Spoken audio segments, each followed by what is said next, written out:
সূরাতুল ইখলাস এর আমল এই নিয়মে এক সপ্তাহ করুন। আল্লাহ পাক রব্বুল আলামিন চারদিক থেকে এমনভাবে করে রিজিকের ব্যবস্থা করে দিবেন ইনশাআল্লাহ। আল্লাহ পাক রব্বুল আলামিনের কসম করে বলতেছি, একটি সপ্তাহ সূরাতুল ইখলাস কুল হুয়াল্লাহ সূরা এর আমলটি একটি সপ্তাহ করে দেখুন। আল্লাহ পাক রব্বুল আলামিন আপনাকে অর্ধ কোটি কোটি কোটি টাকার মালিক বানিয়ে দেবেন ইনশাআল্লাহ। প্রিয়দিনী ভাই ও বোনেরা, আমাদের জীবনে যাদের অনেক অভাব অনটন আছে, দুঃখ কষ্ট আছে, আমি বলবো সূরাতুল ইখলাস এর আমল এই নিয়মে অবশ্যই একটিবার হলেও করে দেখুন ইনশাআল্লাহ। এক সপ্তাহ সময় নিয়ে যদি সূরা ইখলাসের আমলটি এই নিয়মে করতে পারেন, আল্লাহ পাক রব্বুল আলামিন আপনাকে জান্নাতের ভিতরে অনেক অনেক অনেক বড় প্রাসাদ তৈরি করে দিবে এবং দুনিয়াতেও আল্লাহ পাক রব্বুল আলামিন আপনাকে কোটি কোটি টাকার মালিক বানিয়ে দিতে পারেন। প্রিয়দিনী ভাই ও বোনেরা, কোরআনুল কারিমের ভিতরে সূরার ভিতরে সর্বশ্রেষ্ঠ সূরা হলো এই সূরাতুল ইখলাস।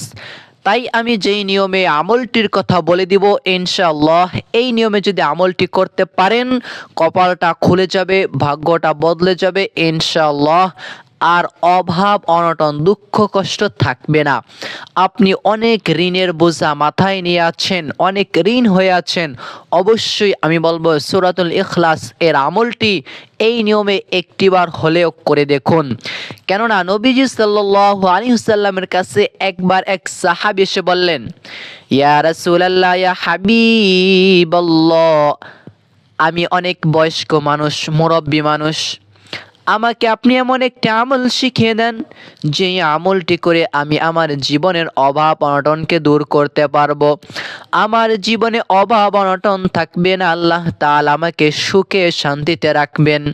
ইয়া রাসূলুল্লাহ, ইয়া হাবিবাল্লাহ, আমাকে সহজ এবং ছোট্ট একটা আমল শিখিয়ে দেন। তখন নবীজি সাল্লাল্লাহু আলাইহি ওয়াসাল্লাম ওই সাহাবীকে বললেন, হে সাহাবী, তুমি সূরাতুল ইখলাস এর আমল বেশি বেশি করো। কেননা কোরআনুল কারীমের ভিতরে সর্বশ্রেষ্ঠ সূরা হলো সূরাতুল ইখলাস। এই সূরার হচ্ছে পাওয়ার শক্তি অনেক বেশি। কেননা আল্লাহ পাক রব্বুল আলামিন কত বড়, সেই স্বয়ং আল্লাহ তাআলাই তার পরিচয়টা সূরাতুল ইখলাসের ভিতরে দিয়েছেন। দেখুন, আল্লাহ পাক রব্বুল আলামিন কোরআনুল কারীমকে মানুষের শেফার জন্য, রহমাতের জন্য আল্লাহ তাআলা কোরআনুল কারীম সৃষ্টি করেছেন।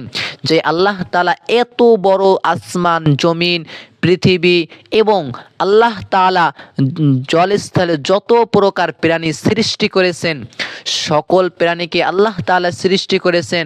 এই দুনিয়া আসমান জমিন কত বড়, তার থেকেও অনেক বেশি বড় আল্লাহ তাআলা, এবং সেই আল্লাহ পাক রব্বুল আলামিন তার পরিচয়টা সূরাতুল ইখলাসের ভিতরে তুলে ধরেছেন। যে আল্লাহ তাআলা তার পরিচয়টা সূরা ইখলাসের ভিতরে তুলে ধরেছেন, তাহলে আপনি একটু চিন্তা করুন যে এই সূরা আসলে কি ছোট নাকি বড়, এর পাওয়ার বেশি নাকি কম। নবীজি সাল্লাল্লাহু আলাইহি ওয়াসাল্লাম একবার কিছু সাহাবীদেরকে যুদ্ধের জন্য পাঠিয়েছিলেন। একটা ঘটনা শুনি। তারপরে ওই সাহাবী যখনই সময় পায় তখনই সূরাতুল ইখলাস পাঠ করে। যুদ্ধে থাকা অবস্থায় যখনই নামাজ আদায় করে, প্রতি রাকাতে সূরাতুল ইখলাস পাঠ করে, প্রতি রাকাতে সূরাতুল ইখলাস পাঠ করে। তারপরে অন্যান্য সাহাবী যারা ছিলেন তারা সমালোচনা, মানে তারা একটু কানাঘুষো করতেছিলেন যে এই সাহাবী আমাদের নবীজি সাল্লাল্লাহু আলাইহি ওয়াসাল্লাম, ইনি আমাদের দলের সেনা প্রধান, আমির বানিয়ে দিয়েছে, সে কেন প্রতি রাকাতে সূরা ইখলাস পড়ে? সে কি অন্য কোনো সূরা পারে না? নবীজি সাল্লাল্লাহু আলাইহি ওয়াসাল্লাম যেই সময় মানে ওই তাকে আমির বানিয়ে দিয়েছিলেন এবং তারা যুদ্ধে থাকা অবস্থায় অন্যান্য সাহাবীরা কথা বলতে লাগলেন। এইভাবে করে অনেক দিন চলে যায়। তারপরেও দেখে ওই সাহাবী, ওই দলের আমির সাহেব, তিনি প্রতি রাকাতে সূরাতুল ইখলাস পাঠ করে। তখন বললেন, তোমরা চুপ হয়ে যাও, এখন আমরা কিছু বলবো না।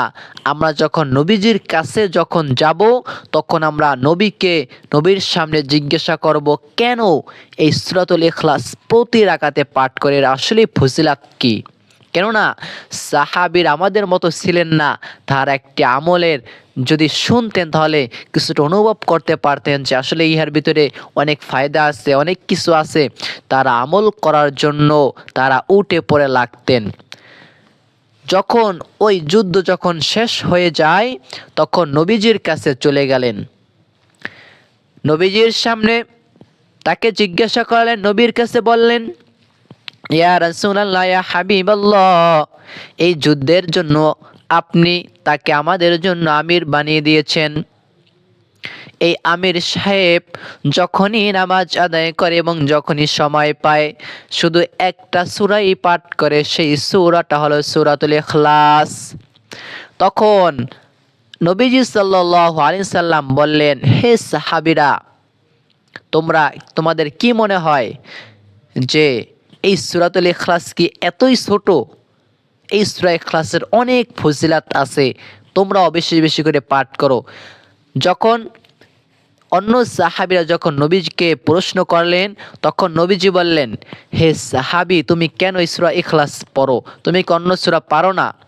তখন এই সাহাবী বললেন, ইয়া রাসূলুল্লাহ, ইয়া হাবিবাল্লাহ, আমি যখন এই সূরাতুল ইখলাস পাঠ করি, এই সূরাতুল ইখলাস আমার কাছে এমন হয়েছে, এই সূরাতুল ইখলাস পাঠ না করতে পারলে আমার ভিতরে শান্তি লাগে না।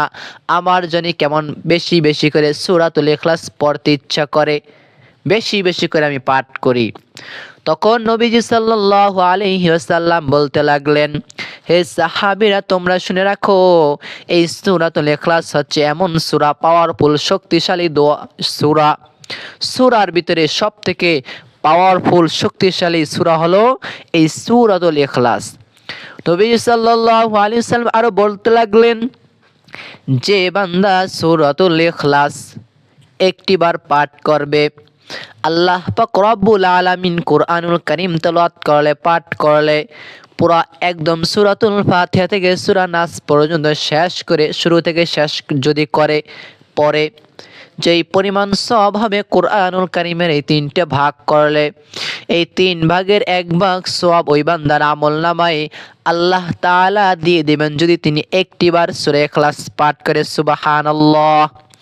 তিনি যদি একটিবার সূরা ইখলাস পাঠ করে, তাহলে আল্লাহ পাক রব্বুল আলামিন কুরআনুল কারীম পরিপূর্ণ তেলাওয়াত করলে যেই পরিমাণ সওয়াব হবে, তিন ভাগের একটি ভাগ তার আমল নামায় দিয়ে দিবেন। সুবহানাল্লাহ।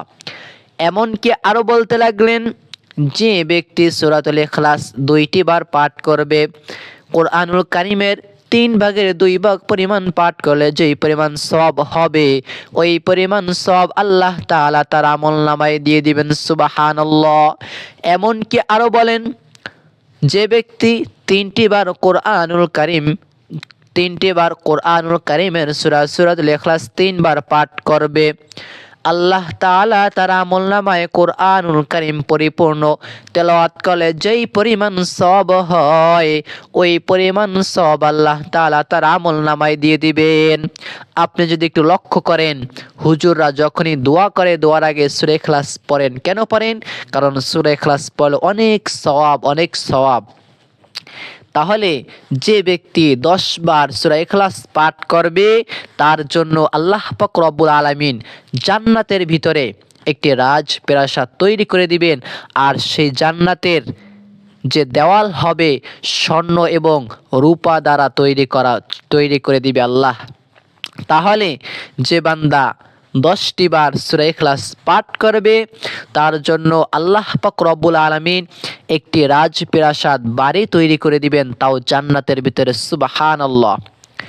এমনকি আরেকটি ঘটনা বলি, হযরত জিবরাইল আলাইহিস সালাতু ওয়াস সালাম নবীজির কাছে আসলেন।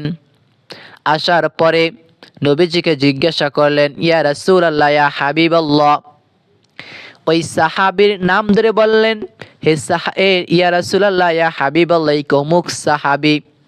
তখন নবীজি বললেন, হে জিবরাইল, তুমি তো শুধু আমার কাছে আসো, এর বাহিরে আর কারোর কাছে তুমি যাও না, কারণ আল্লাহ তাআলা আমাকে নবী হিসেবে প্রেরণ করেছেন। কারণ তুমি জিবরাইল আমার কাছেই আসতে পারো, এর বাহিরে তুমি অন্য কারোর কাছে যাও না। কিন্তু তুমি ওই সাহাবীকে কিভাবে চিনো?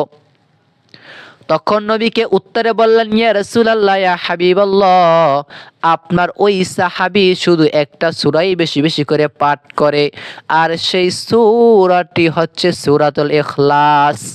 সুবহানাল্লাহ। কারণ সূরাতুল ইখলাস বেশি বেশি পাঠ করার কারণে আসমানে ফেরেশতারা তাকে নিয়ে কথা বলেন, তার প্রশংসা করেন, তাকে নিয়ে তার বিষয়ে ভালো কথা বলেন। সেই দিক থেকে হযরত জিবরাইল আলাইহিস সালাতু ওয়াস সালাম তাকে চিনতে পেরেছিলেন। চিন্তা করতে পারেন এই সূরাতুল ইখলাস এর আমলটি আপনিও করবেন। আমলটির কথা আমিও বলে দিব ইনশাআল্লাহ। এই নিয়মে আমলটি করতে পারলে কপালটি খুলে যাবে, ভাগ্যের চাকা ঘুরে যাবে এবং কোটি কোটি টাকার মালিক হয়ে যাবেন ইনশাআল্লাহ। মুসলমানেরা, আপনি পারেন না টাকা দান করতে, কারণ পকেটে টাকা নেই, দেওয়ার মতো নেই। আপনি পারেন না গরিব অসহায়কে সাহায্য করতে, আপনি পারেন না মাদ্রাসায় দান করতে, মসজিদে দান করতে। কেননা নবীজি সাল্লাল্লাহু আলাইহি সাল্লাম তিনি নিজেও আল্লাহ তাআলার কাছে ধন সম্পদ চাইতেন। কেননা আল্লাহ তাআলাই তো শিখেছেন, রব্বানা আতিনা ফিদ দুনিয়া হাসানা, হে আল্লাহ তাআলা তুমি আমাকে দুনিয়াতে কল্যাণ দান করো, অফিল আখিরাতি হাসানাতা ওয়া কিনা আযাবান নার, তুমি আমাকে আখিরাতেও তুমি আমাকে শান্তি দান করি এবং তুমি আমার জন্য জাহান্নামের আগুনকে হারাম বানিয়ে দাও। নবীজি সাল্লাল্লাহু আলাইহি সাল্লাম দুনিয়াতে সুখে শান্তিতে থাকার জন্য দোয়া পাঠ করতেন, দোয়া করতেন, আখিরাতেও আল্লাহ তাআলার কাছে কল্যাণ চাইতে। যার দুনিয়া ঠিক থাকবে তার আখিরাতও ঠিক থাকবে। অনেক মুসলমানেরা, অনেক ভাই বোনেরা বলতে পারেন যে হুজুর দুনিয়াতে গরিব থাকাটাই ভালো। না না না, কেননা দুনিয়াতে যদি ধন সম্পদ না থাকে তাহলে স্ত্রী সন্তান, ঘরটাকে গুছিয়ে রাখা যায় না, স্ত্রী সন্তান নিজের কাছে থাকে না, স্ত্রী সন্তানও বলবে তুই একটা ভাদাইম্যা, কেননা তুই ইনকাম করতে পারস না, তুই টাকা পয়সা আয় রোজগার করতে পারস না। তাই আমি বলবো অবশ্যই এই দুনিয়াতে চলার জন্য আপনাকে টাকা পয়সা ইনকাম করতে হবে এবং এই নিয়মে যদি সূরাতুল ইখলাসের আমল করেন আল্লাহ পাক রব্বুল আলামিন কোটি কোটি টাকার মালিক ইনশাআল্লাহ আপনাকে আমাকে বানিয়ে দিবেন। তাহলে প্রিয়দিনী ভাই ও বোনেরা, এই নিয়মে আমলটি করবেন।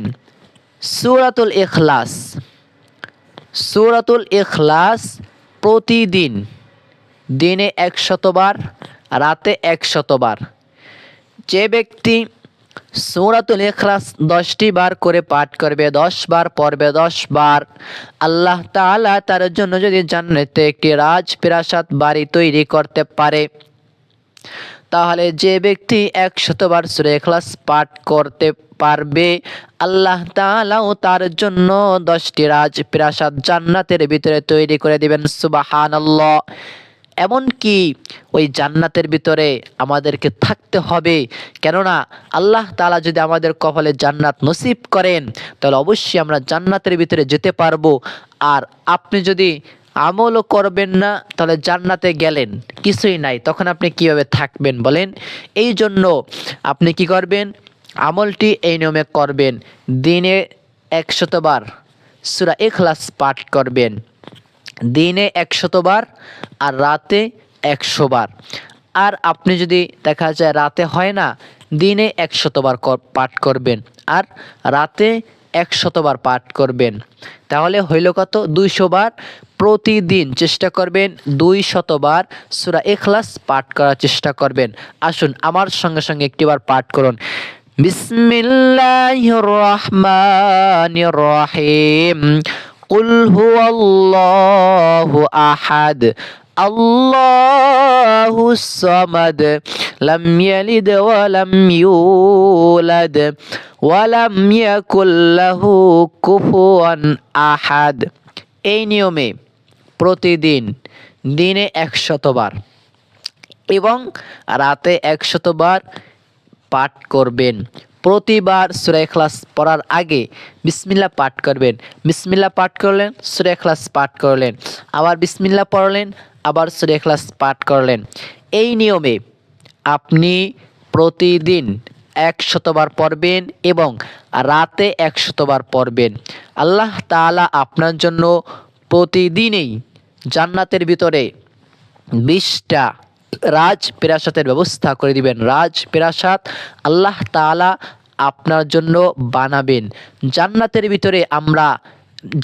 ভিতরে আল্লাহ পাক রব্বুল আলামিন বান্দাদেরকে যে সকল খাবার খাওয়াবেন তা তো আসলেই সেই ফল কোনো দুনিয়ার ফল নয়, সেই খাবার কোনো দুনিয়ার খাবার নয়, ওইটা স্বয়ং আল্লাহ পাক রব্বুল আলামিন সৃষ্টি করেছেন। কারণ আল্লাহ পাক রব্বুল আলামিন বলেছেন জান্নাতের ভিতরে কোনো টয়লেট থাকবে না, মানুষ খাবার খাবে, শরীর থেকে একটু ঘাম বের হবে এবং শরীরের সব কিছু হজম হয়ে যাবে। মানুষ যেটাই কল্পনা করবে, নারী যখন পুরুষের কল্পনা করবে, উত্তম পুরুষ, সুদর্শনীয় পুরুষ তার সামনে এসে সঙ্গে সঙ্গে হাজির হয়ে যাবে। পুরুষ মানুষ যখন নারীর চিন্তা করবে, উত্তম পুরুষ এবং সুদর্শনীয় সুন্দর পুরুষ বা সুন্দর নারী পুরুষের সামনে চলে আসবে। সুবহানাল্লাহ। এমনকি হাদিসের ভিতরে এসেছে যে জান্নাতের হুরেরা যদি দুনিয়াতে যেহেতু স্যাপ ফালাইতো, মানুষ ঘ্রাণে পাগল হয়ে যেত। সুবহানাল্লাহ। তাহলে আল্লাহ পাক রব্বুল আলামিন জান্নাতের ভিতরে নারীদের জন্য সব কিছু রেখেছেন, পুরুষদের জন্য আল্লাহ পাক রব্বুল আলামিন সব কিছু রেখেছেন। প্রিয়দিনী ভাই ও বোনেরা, ভালো থাকুন, সুস্থ থাকুন। আল্লাহ তাআলার কাছে সকলের জন্য ভালো কামনা করে অবশ্যই ভিডিওটিতে একটি লাইক দিয়ে দিবেন এবং কমেন্টস করবেন। কমেন্টসের ভিতরে লিখবেন আমিন, আলহামদুলিল্লাহ, মাশাআল্লাহ, এই দোয়াগুলো লিখবেন। আবারও বলে দিচ্ছি, প্রতিদিন দিনে 100বার সূরা ইখলাস পাঠ করবেন, রাতে 100বার সূরা ইখলাস পাঠ করবেন। এই নিয়মে আমলটি যদি করতে পারেন, ইনশাআল্লাহ দুনিয়ার ভিতরে যত অভাব অনটন দূর হয়ে যাবে, আখিরাতেও আল্লাহ পাক রব্বুল আলামিন বরকত বানিয়ে দেবে। আল্লাহ তাআলা জীবনের যত অভাব অনটন ঋণকে আল্লাহ তাআলা পরিশোধ করে দেওয়ার ব্যবস্থা করে দিবে। প্রিয়দিনী ভাই ও বোনেরা, যারা ভিডিওটি দেখেছেন লাইক দিবেন ভিডিওতে এবং কমেন্টস করবেন। আয় আল্লাহ তাআলা যে সকল বান্দারা ভিডিওটি পছন্দ করেছে, দেখেছে, লাইক দিয়েছে, কমেন্টস করেছে, আয় আল্লাহ তাআলা তুমি সকলের মনের আশা বাসনা কবুল করো, সকল তুমি হায়াতে তয়্যিবা সিহাতে কুল্লিয়া দান করো। ভালো থাকুন, সুস্থ থাকুন। আল্লাহ হাফেজ। আসসালামু আলাইকুম ওয়া রাহমাতুল্লাহ।